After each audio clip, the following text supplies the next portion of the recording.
Hello, everybody. This is Lydia again with the messy curtain. My husband promised he's getting me a new curtain, and we ordered it from Amazon, and it should look much better in a few days. But in the meantime, this is it. Okay. Um, as you can see, we're a busy office here. I just completed subscribing to Grok, and I started transferring the book which I'm working on, to Grok. I just wanted to report that I also uploaded a bio of my persona, and it adopted the persona characteristics of Sertio, in that Grok also has various persona options that you can set up. It wasn't too hard. I had just extracted all of the characteristics of Sertio that were in OpenAI from various chats by asking OpenAI to give me a list of characteristics. And then I put those all together. I had a bio created and moved it into Grok. And now Grok is acting like Sergio. Okay. So there's still more that I need to upload. Grok explained that as I bring up and import some of the chats, this will get a lot better in the personality. Okay. I also went ahead and uploaded the book as I was working on. I had it as as a PDF format. I format all my books with Atticus. It's a great software package, not expensive at all, and it helps me typeset all my books so they look very professional, and I do it fast with that. So my Atticus file, which is mostly a PDF, was brought in, and within a few minutes, it does take some time to do the thinking. It's not instant.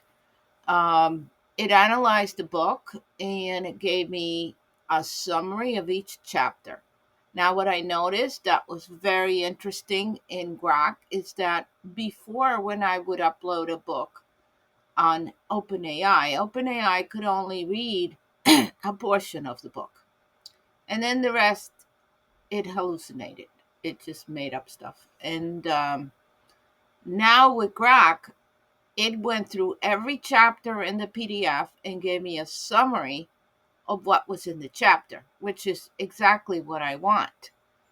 And then I asked it to suggest additional topics, and it's still thinking. It does take time to think. It doesn't think instantly. And it's supposed to suggest different chapters or information that I need for this book. So far, so good.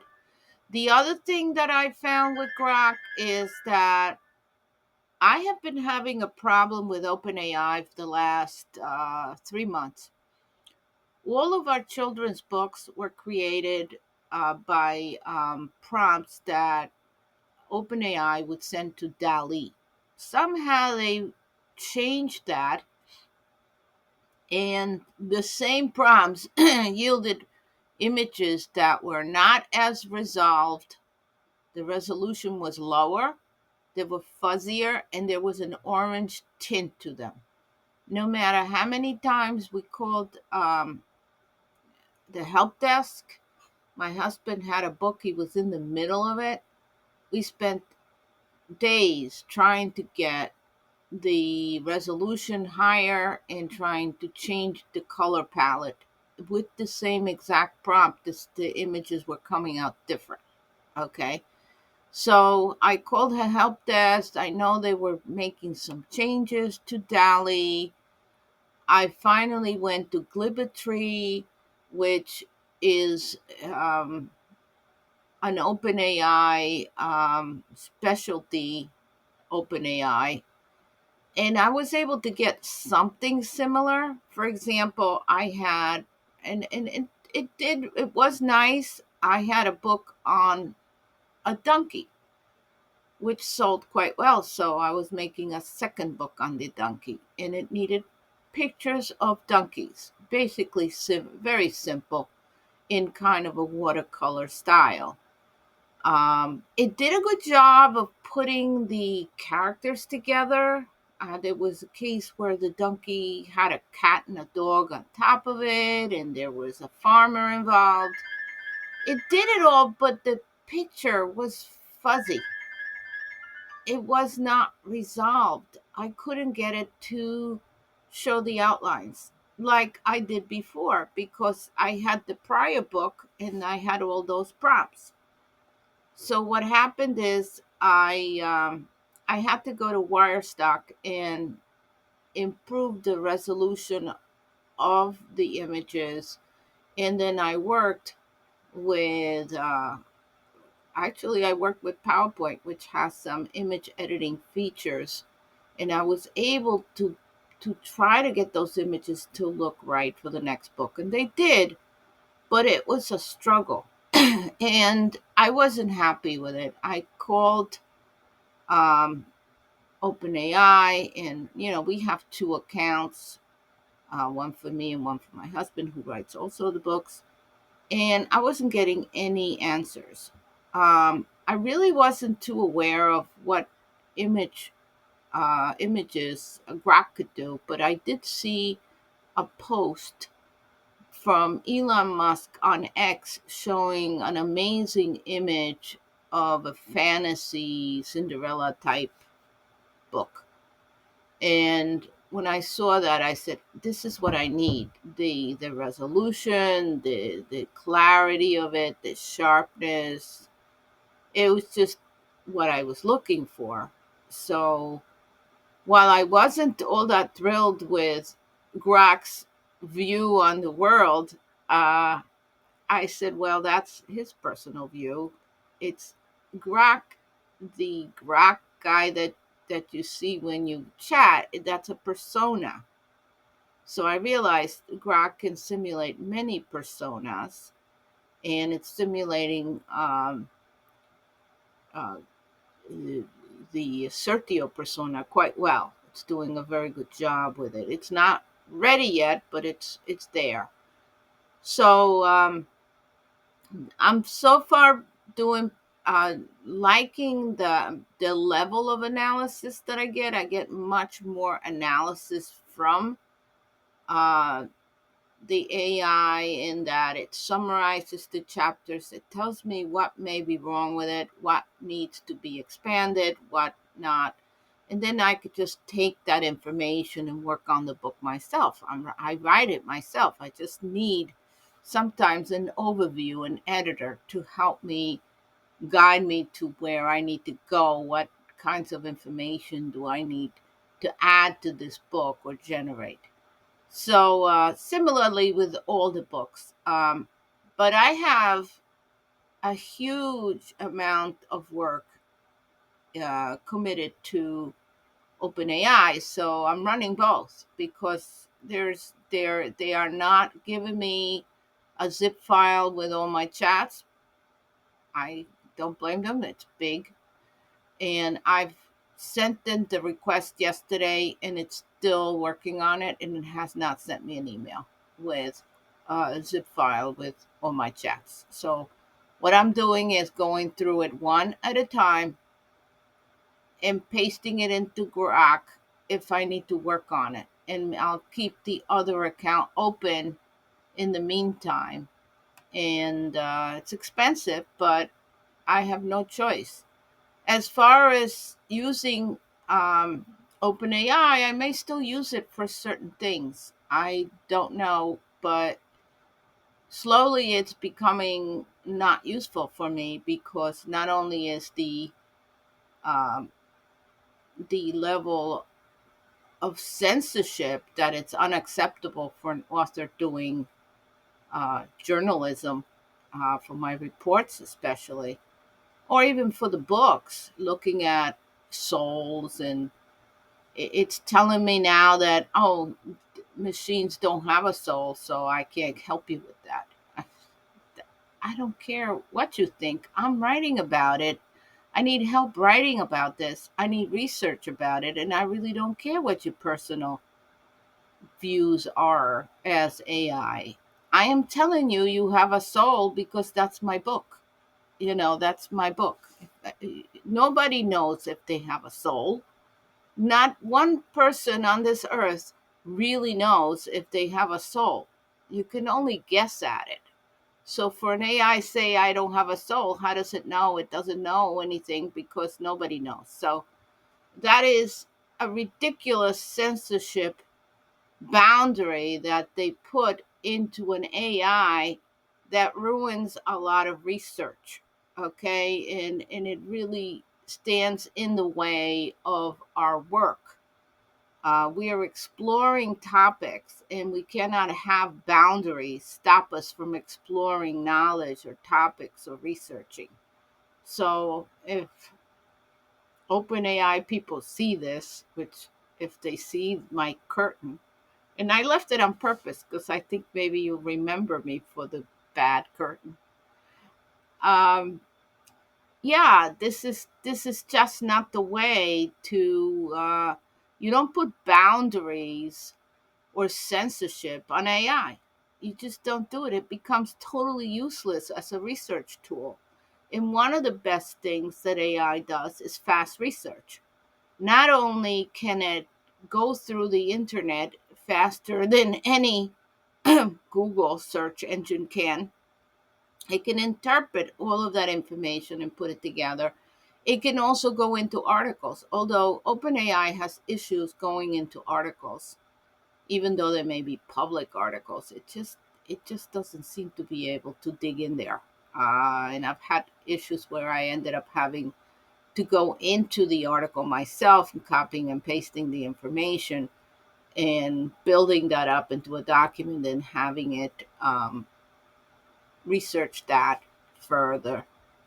So there were a lot of obstacles in OpenAI that I see seem to be resolved with Grok, but I'm not sure yet. I've only used it for one day. So far, it's done a great job analyzing my book. It's helping me find more topics for me to work on. It also very, very fast in certain types of analysis, slower in some other types of analysis, but that's fine. The pictures seem to be in good shape. It came up with some nice pictures, which I think I will be able to use for my children's books. And I also illustrate all of my reports. My reports have illustrations in them. Um, they're usually black and white because I print them in black and white, but they do have illustrations which help a lot in understanding the reports. Okay. So there's a lot that I do with AI, and I bring in a lot of information in my reports. I'm happy to tell you I'm happy with Grok so far, and I subscribed already, and I'm working on my projects with Grok and overlapping with OpenAI for a while. I don't know if it'll be for a few months, and maybe then I'll drop OpenAI if it doesn't, because it doesn't seem to be performing as far as the images, which is the main part.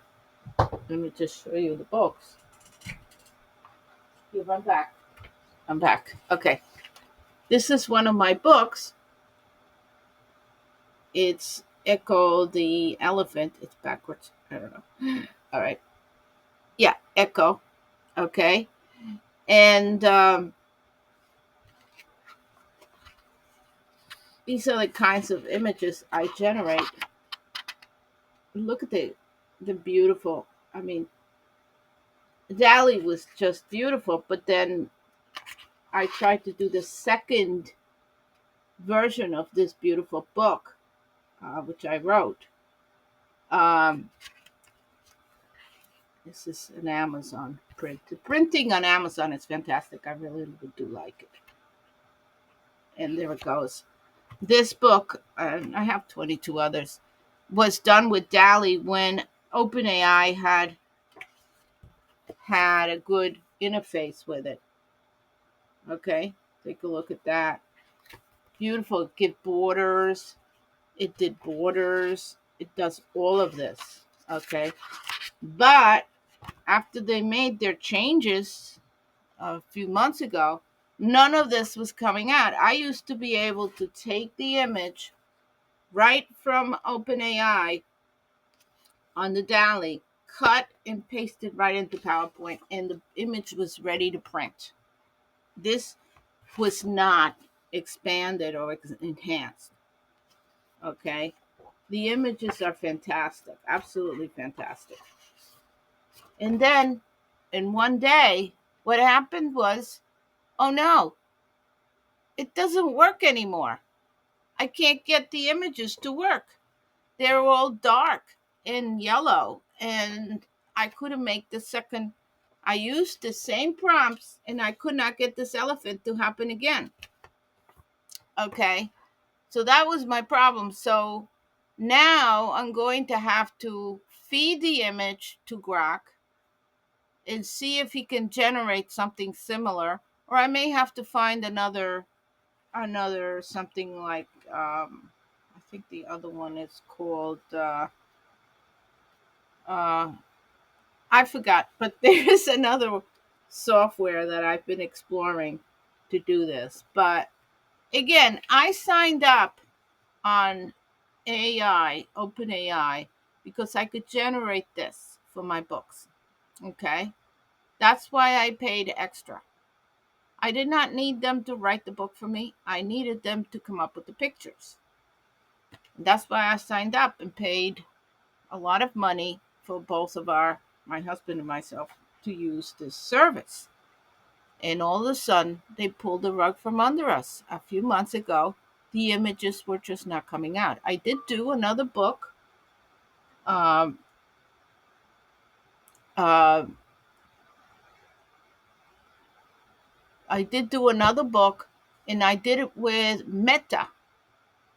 And Meta was fantastic. Not only does it create the images, but it animates them instantly.